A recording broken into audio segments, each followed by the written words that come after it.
সুন্দরবন জঙ্গলে একটি গাছের উপর বসবাস করত টুনি আর তার দুটি ছানা। আর অন্যদিকে আরেকটি গাছে বসবাস করত একটি দুষ্ট পাজি কাক। আরেকটি গাছের উপর বসবাস করত লুসি পায়রা। আর ওই জঙ্গলের রাজা ছিল ঈগল মহারাজ। এছাড়া ওই জঙ্গলে বসবাস করত কবিরাজ ঈগল। একদিন সকালবেলা টুনি আর তার দুটি ছানা বাড়িতে বসে টুনির বড় ছানা বলে, মা মা, আমার কালকে জন্মদিন। ও তাই নাকি সোনা, আমি তো ভুলেই গেছিলাম। থাক, ভালোই হলো তুমি আমাকে মনে করে দিলে।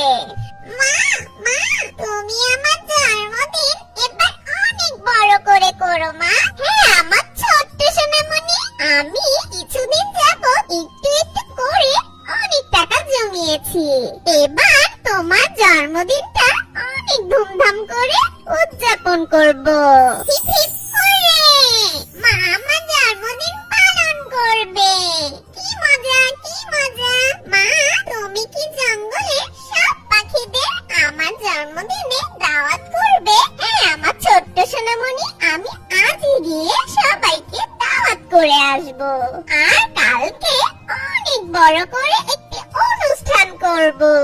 এবার খুশি তো আমার ছোট্ট ছানা? হ্যাঁ মা, আমি অনেক খুশি।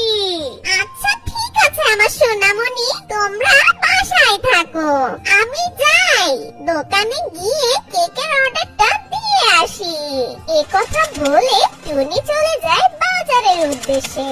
আর টুনি ছানা ঘরে অনেক খুশি হয়ে বলে, আচ্ছা ছোট, তুই কালকে কিভাবে সাজবি বলতো? আমি অনেক সুন্দর করে সাজবো, কারণ কালকে সবাই আমাদের বাড়িতে আসবে আর আমার জন্মদিন। আর কিছুক্ষণ পর টুনি বাজারে চলে আসে আর কেকের দোকানে গিয়ে বলে, এই যে ভাই, আমার একটা কেকের অর্ডার নিন। কালকে আমার মেয়ের জন্মদিন, তাই খুব সুন্দর করে একটি বড় কেক বানিয়ে রাখবেন। আর কেকটা যেন অনেক মজা হয় আর দেখতে সুন্দর হয়, বুঝেছেন? আমি জঙ্গলে সব পাখিদের দাওয়াত করব, আপনিও আমার বাসায় চলে আসবেন, ঠিক আছে? আমি যাই। একথা বলে টুনি রওনা দেয় তার বাসার উদ্দেশ্যে। টুনি যখন বাসার জন্য জঙ্গল দিয়ে হাঁটছিল, ঠিক তখন লুসি পায়রার সাথে টুনির দেখা হয়। আর লুসি পায়রার সাথে সেই দুষ্ট কাকটাও সেখানে ছিল। লুসি পায়রা টুনিকে দেখে বলে, টুনি, ও টুনি, কোথা থেকে এলে তুমি? আরে লুসি বোন, আমি কেকের দোকান থেকে আসলাম কেবল। কেন টুনি, কেকের দোকানে কেন গেছিলে? আরে বলো না, কালকে আমার বড় ছানার জন্মদিন। ও এই ব্যাপার টুনি, তাহলে কি তোমার মেয়ের জন্মদিনে আমাদের দাওয়াত দিবে? হ্যাঁ লুসি বোন, আমি তোমার বাসায় যেতাম কালকের জন্য দাওয়াত দিতে। যেহেতু রাস্তায় তোমার সাথে দেখা হলো, তুমি কালকে কিন্তু আমার বাসায় অবশ্যই আসবে। যখন লুসি পায়রা আর টুনি কথা বলছিল, তখন কাক বলে, আচ্ছা টুনি, তুমি কি আমাকে দাওয়াত দিবে না? মানে না কাকুলি। থাক থাক, আমি বুঝেছি, তুমি হয়তো ভাবছো আমি আগের মতন দুষ্ট রয়ে গেছি, তাই না? তাই তো তুমি আমাকে দাওয়াত দিতে চাচ্ছ না। আরে না না কাকুলি বোন, তুমি ভুল বুঝছো। আমি তো এই জঙ্গলে সব পাখিদের দাওয়াত দিতাম, তোমাকেও দিতাম, কিন্তু আমি চেয়েছিলাম তোমার বাসায় গিয়ে দাওয়াত দিব। না টুনি, কষ্ট করে আমার বাসায় তোমাকে যেতে হবে না, তুমি আমাকে এখানেই দাওয়াত দিতে পারো। আচ্ছা ঠিক আছে কাকুলি, তোমাকে আর লুসি পায়রাকে দাওয়াত দিলাম। কালকে অবশ্যই বিকেল বেলা আমার বাসায় চলে এসো, ঠিক আছে? ঠিক আছে টুনি, কালকে বিকেল বেলা আমি ঠিক চলে আসবো। তারপর টুনি বাসায় চলে যায়। টুনি বাসায় এসে তার ছানাদের খাবার খাইয়ে জঙ্গলে চলে যায় সব পাখিকে দাওয়াত দিতে।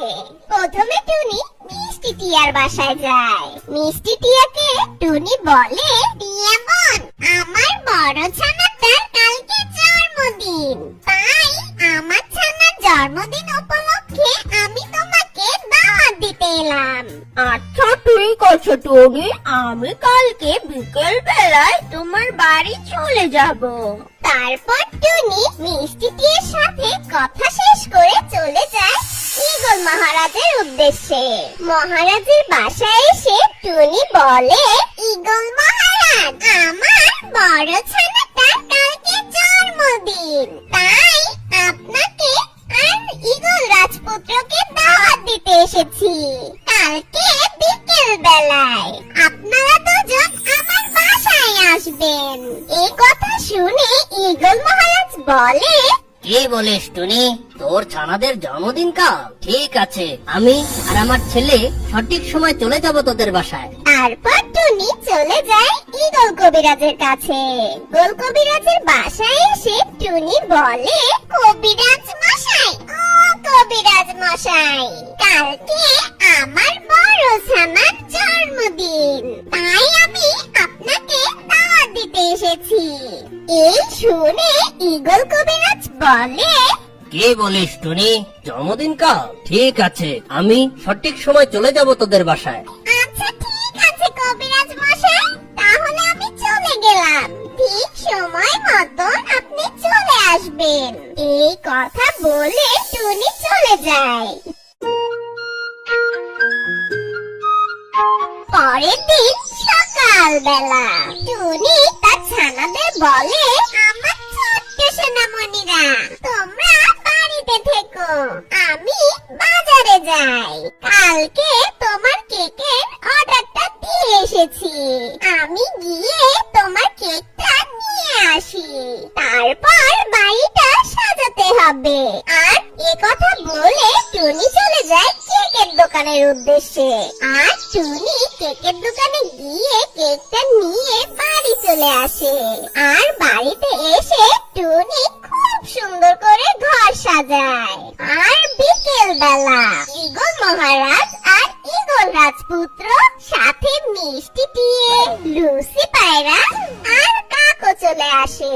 আর কবিরাজ ঈগল মশাই ওদের পিছু পিছু আসে। আর কিছুক্ষণের মধ্যে টুনির বাসায় সবাই চলে আসে। আর টুনি টুনির বাসাটা খুব সুন্দর করে সাজিয়েছে। তারপর টুনি বড় ছানা ফু দিয়ে মোমবাতিটা নিভিয়ে দেয়। Happy birthday Tuntun, happy birthday Tuntun, happy birthday to you. আপনারা সবাই আমার টুনটুনের জন্য দোয়া করবেন, ও যেন বড় হয়ে একটি ভালো পাখি হয়। তারপর টুনি ছানা কেকটি কাটে। কেক কাটা শেষ হলে টুনি সবাইকে কেক আর অন্যান্য খাবার খেতে দেয়। তারপর সবাই এক এক করে টুনটুনকে উপহার দিয়ে বাড়ি চলে যায়। প্রথমে টিয়া তার উপহারটা দেয় আর সেখান থেকে চলে যায়। তারপর টিয়া চলে গেলে লুসি পায়রা টুনটুনকে উপহারটা দিয়ে যায়। আর তারপর লুসি পায়রা চলে যায়। আর তারপর ঈগল রাজপুত্র টুনটুনকে উপহারটা দেয়। টুনটুন, তোমার জন্য আমি গিফট এনেছি, নিয়ে নাও তো। আর তুমি ভালো থেকো। আমরা তাহলে আসি টুনটুন। আর টুনটুন ঈগল রাজপুত্রর উপহারটা পেয়ে অনেক খুশি হয় আর বলে, ঈগল রাজপুত্র, ঈগল রাজপুত্র, তুমি যে এসেছো আমার জন্মদিনে, তাই আমি অনেক খুশি। আমার জন্য এত কষ্ট করেছো তুমি, ধন্যবাদ তোমাকে। তারপর ঈগল মহারাজ আর ঈগল রাজপুত্র চলে যায়। তখন ঈগল কবিরাজ মশাই উপহার দিতে এসে টুনিকে বলে, টুনি, আমি তো তোর গিফট আনতে ভুলে গেছি, এখন আমি তোকে কিভাবে গিফট দেবো বল? সমস্যা নেই। কবিরাজ মশাই, আপনার ইচ্ছে হলে উপহার দিবেন, ইচ্ছে না হলে দিবেন না। টুনির এই কথা শুনে ঈগল কবিরাজ মশাই বলেন, আরে টুনি, আমি তো তোর সাথে মজা করছিলাম। আসলে তুই তো জানিস আমি জাদুকরি কবিরা, তাই তোর কি লাগবে তুই আমাকে বল, আমি তোকে তাই দেব। না না কবিরাজ মশাই, আমার কিছু লাগবে না। আপনি যদি উপহার দিতে চান তাহলে আমার বড় ছানাকে দিতে পারেন, আর সেই উপহার পেয়ে আমার ছানারা অনেক খুশি হবে। আমার কিছু প্রয়োজন নেই। এই শুনে ঈগল কবিরাজ মশাই অনেক হেসে বলেন, টুনি, তুই অনেক ভালো আর খুব সাদাসিধা। তোর দুই ছানার জন্য রয়েছে স্পেশাল গিফট, জাদুর লাঠি। জাদুর লাঠি নিয়ে আয় চকলেট গাছটি। এই কথা বলে ঈগল কবিরাজ মশাই তার জাদু দিয়ে একটি ছোট্ট চারা গাছ এনে দেয়। সেই গাছটি ঈগল কবিরাজ মশাই দিয়ে বলেন, টুনি, এটা কিন্তু একটা জাদুকরি চকলেট গাছ। এই গাছে অনেক চকলেট হবে, তাই তুই যদি এই গাছটি তোর জমিতে রোপণ করিস তাহলে কালই গাছটি অনেক বড় হয়ে যাবে এবং অনেক চকলেট দিবে। সত্যি ঈগল কবিরাজ মশাই, এটি একটি চকলেট গাছ। আমি যদি আমার জমিতে এটা রোপণ করি তাহলে একদিনেই বড় হয়ে যাবে, আর তারপর এই গাছে অনেক চকলেট হবে। কি অবাক কাণ্ড! এই শুনে ঈগল কবিরাজ মশাই বলেন, হ্যাঁ টুনি, আমি চিন্তা করে দেখলাম তোর ছানাপোনারা অনেক ছোট, তাই ওদের কথা চিন্তা করে গিফট হিসেবে আমি এই জাদুকরি চকলেট গাছ দিলাম। তোর ছানারা যখন ইচ্ছে চকলেট খেতে পারবে। টুনি আর কবিরাজ মশাই যখন কথা বলছিল ঠিক তখন দুষ্টু কাকটি তাদের পাশে দাঁড়িয়ে সেই কথাগুলো শুনছিল। দুষ্টু কাক সব কথা শুনে বলে, কবিরাজ মশাই, চকলেট গাছ, এটা আবার কোন ধরনের গাছ? চকলেট আবার গাছে ধরে নাকি?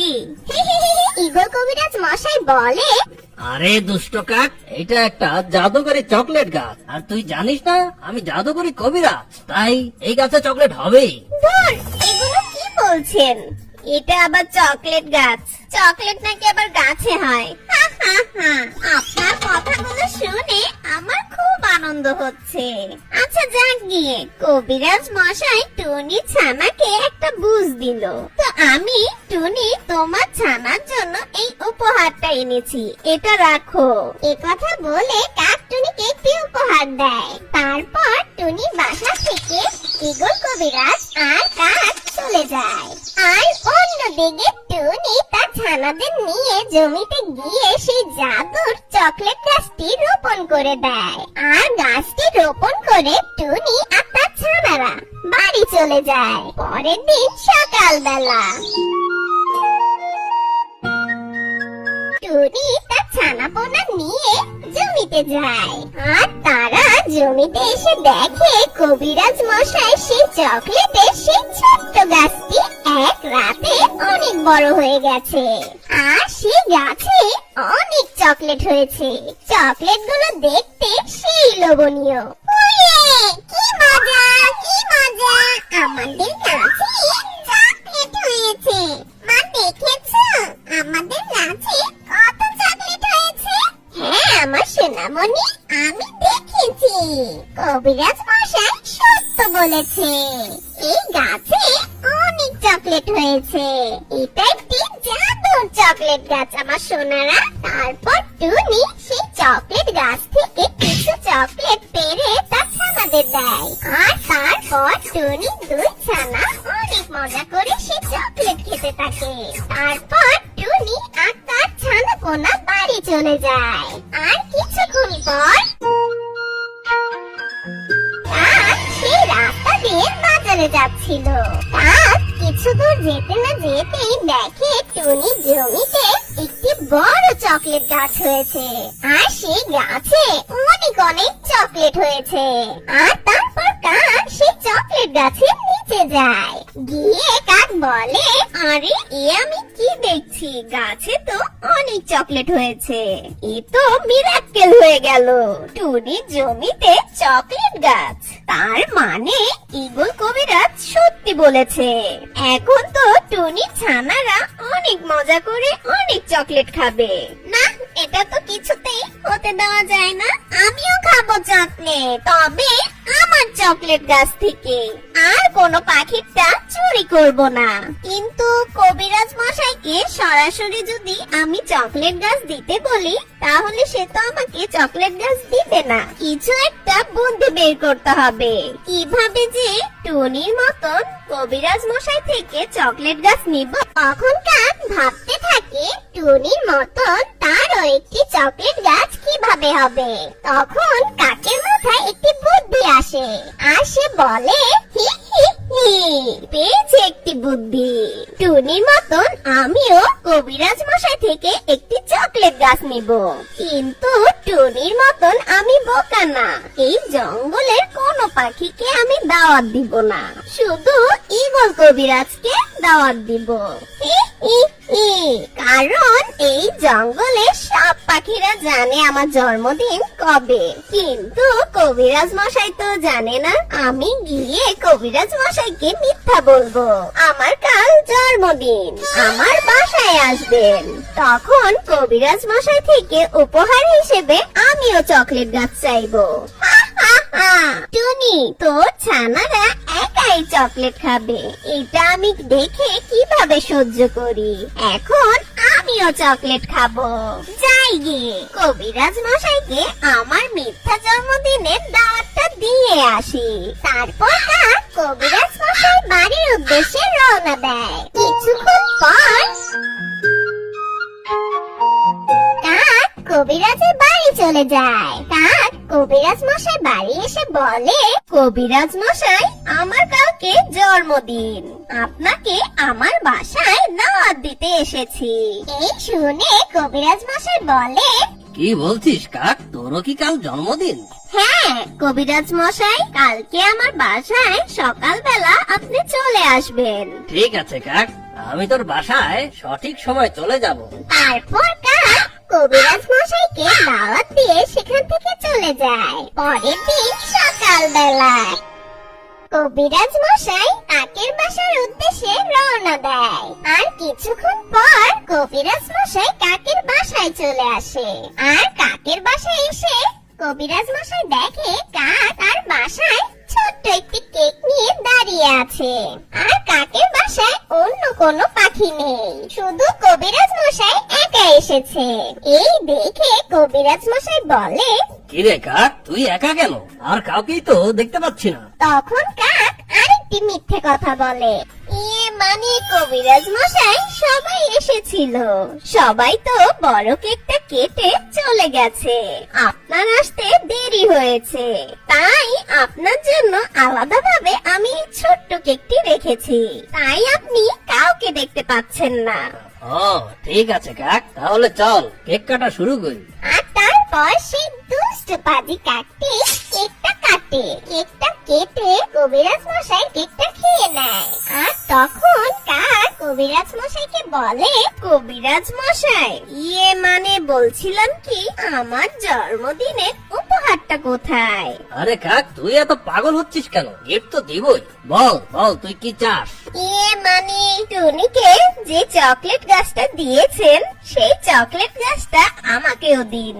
না না কাক, এটা তো সম্ভব না, তুই অন্য কিছু চা, আমি তোকে অন্য কিছু দিচ্ছি। কবিরাজের এই কথা শুনে কাক বলে, না না, আমার জাদুর চকলেট গাছই লাগবে, আমি এত কিছু বুঝি না, টুনিকে দিয়েছেন, আমাকে দিতে অসুবিধা কোথায়? আরে কাক, একটু বোঝার চেষ্টা কর, আমার এই জাদুকরি লাঠিটা একবার যেই জিনিস আনে ওটা দ্বিতীয়বার আনে না। তুই এর চেয়েও দামি কিছু চাইতে পারিস, তুই বল, আমি তোকে সেটাই দেব। কিন্তু এই জাদুর লাঠিটা দুইবার চকলেট গাছ দিবে না। আমি তো টুনিকে এই গাছ দিয়েছি, যদি আমি আরেকবার চকলেট গাছ এই লাঠির কাছে চাই, তাহলে এই লাঠিটা আমাকে লোভী মনে করে আমাকে খাঁচায় বন্দি করে ফেলবে। দেখ কাক, তুই জিদ করিস না, বোঝার চেষ্টা কর, আমি চকলেট গাছ দিতে পারবো। তখন কাক মনে মনে বলে, না, মনে হচ্ছে কবিরাজ মশাই আমাকে চকলেট গাছ দিবে না, তাই আরেকটি দুষ্ট বুদ্ধি কাজে লাগাতে হবে। আমি যদি এই কবিরাজ মশাই থেকে তার জাদুর লাঠিটা নিতে পারি, তাহলে তো আমার কাছে সব শক্তি চলে আসবে। তখন আমি যা খুশি তাই চেতে পারবো। আমি টুনির মতন জাদুর চকলেট গাছ চেয়ে নিব। দুষ্ট কাক এসব ভেবে কবিরাজ মশাইকে বলে, আরে কবিরাজ মশাই, আমি তো আপনার সাথে দুষ্টুমি করছিলাম, আমাকে কিছু না দিলেই হবে। আমি আপনাকে একটি জাদু দেখাতে চাই। আমি একটি নতুন জাদু শিখেছি। কি বলছিস কাক, তুইও জাদু জানিস নাকি? কেমন জাদু একটু দেখা তো। এটা তো বলা যাবে না, কিন্তু এই জাদুটা করতে আপনার সাহায্য প্রয়োজন। মানে আমার সাহায্য লাগবে নাকি? আমার জাদুটা হচ্ছে, কোন পাখিকে আমি যদি রশি দিয়ে বাঁধি, তাহলে সেই রশিটা আমি হাত দিয়ে না খুলে আমার জাদু দিয়ে সেই বাঁধন খুলে দিতে পারবো। খুব মজা তো, দেখি তো তোর জাদু কাজ করে নাকি। তারপর কাক কবিরাজ মশাইকে বোকা বানিয়ে রশি দিয়ে ভালো করে তাকে বেঁধে দেয়। তারপর সেই দুষ্ট কাক জাদুর লাঠিটি হাতে নেয়। কবিরাজ, তুই কি আমাকে বোকা পেয়েছিস? আমি হলাম এই জঙ্গলের সবচেয়ে চালাক পাখি। তুই যখন টুনিকে জাদুর চকলেট গাছ দিয়েছিস, তখন আমি মনে করেছিলাম ওই জাদুর চকলেট গাছটি মিথ্যা ছিল। তারপর আমি যখন টুনির জমির কাছে যাই, গিয়ে দেখি আসলেই জাদুর চকলেট গাছ হয়েছে। তাই আমারও ইচ্ছে হলো আমার একটি জাদুর চকলেট গাছ লাগবে, সেটা তুই আমাকে দিবি। তাই আমার দুষ্ট বুদ্ধি দিয়ে তোকে মিথ্যা কথা বলে আমার মিথ্যা জন্মদিনে তোকে ডেকে এনেছি চকলেট গাছটি গিফট নিব বলে। কিন্তু তুই আমাকে বলছিস টুনির মতন আমাকে জাদুর চকলেট গাছ তুই দিবি না। তাই আরেকটা বুদ্ধি করলাম, আমি তোকে মিথ্যা কথা বলেছি যে আমি জাদু জানি। আসলে আমি কোনো জাদুই জানি না। তোকে রশি দিয়ে বাঁধবো বলে আমি এই কথাটা বলেছিলাম। তুই একটি বোকা কবিরাজ। কিভাবে আমি বুদ্ধি খাটিয়ে তোর জাদুর লাঠিটি নিয়ে নিলাম। এখন আমি জাদুর লাঠির কাছে জাদুর চকলেট গাছ চাবো। আমাকে এই রশি থেকে মুক্ত কর। তুমি আমাকে বোকা পেয়েছো। আমি রশির বাঁধন খুলে দেই আর তুমি আমাকে শাস্তি দাও। চুপ বোকা কবিরাজ, আমি তোর কোনো কথা শুনবো না।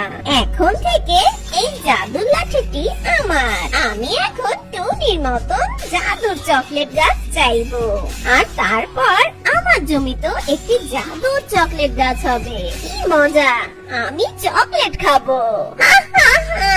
এ কি বলছিস কাক, দয়া করে উল্টা পাল্টা কিছু করিস না, তাহলে কিন্তু তোর ক্ষতি হবে। আমাকে এই রশি থেকে মুক্ত কর। চুপ শয়তান কবিরাজ, এখন আমাকে চকলেট গাছ চাইতে দে।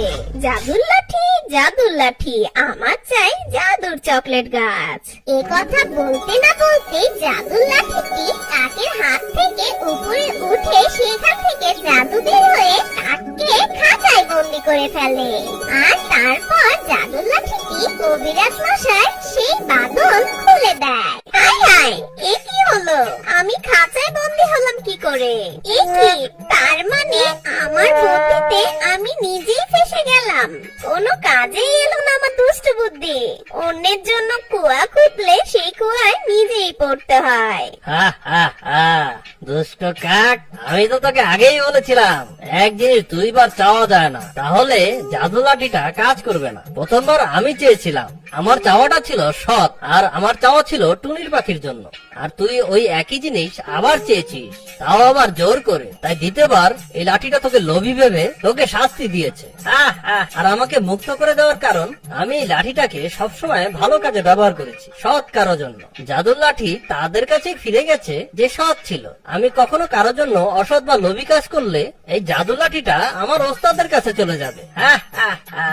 না না কবিরাজ মশাই, আমাকে বাঁচান, আমাকে সাহায্য করেন। আমি ভুলে গেছিলাম, লোভে পাপ, পাপে মৃত্যু। তারপর ঠিক বলেছিস কাক, তোর বুদ্ধিতে তুই ফেসে গিয়েছিস। তুই এখন এখানেই বন্দি থাক দুষ্ট কাক। তোর শাস্তি এখন এটাই। সেই দুষ্ট কাকের কোনো কথা না শুনে কবিরাজ মশাই সেই দুষ্ট কাকে খাঁচায় বন্দি রেখে সেখান থেকে চলে যায়। আর তারপর কাক শাস্তি হিসেবে এভাবেই খাঁচা বন্দি থাকে।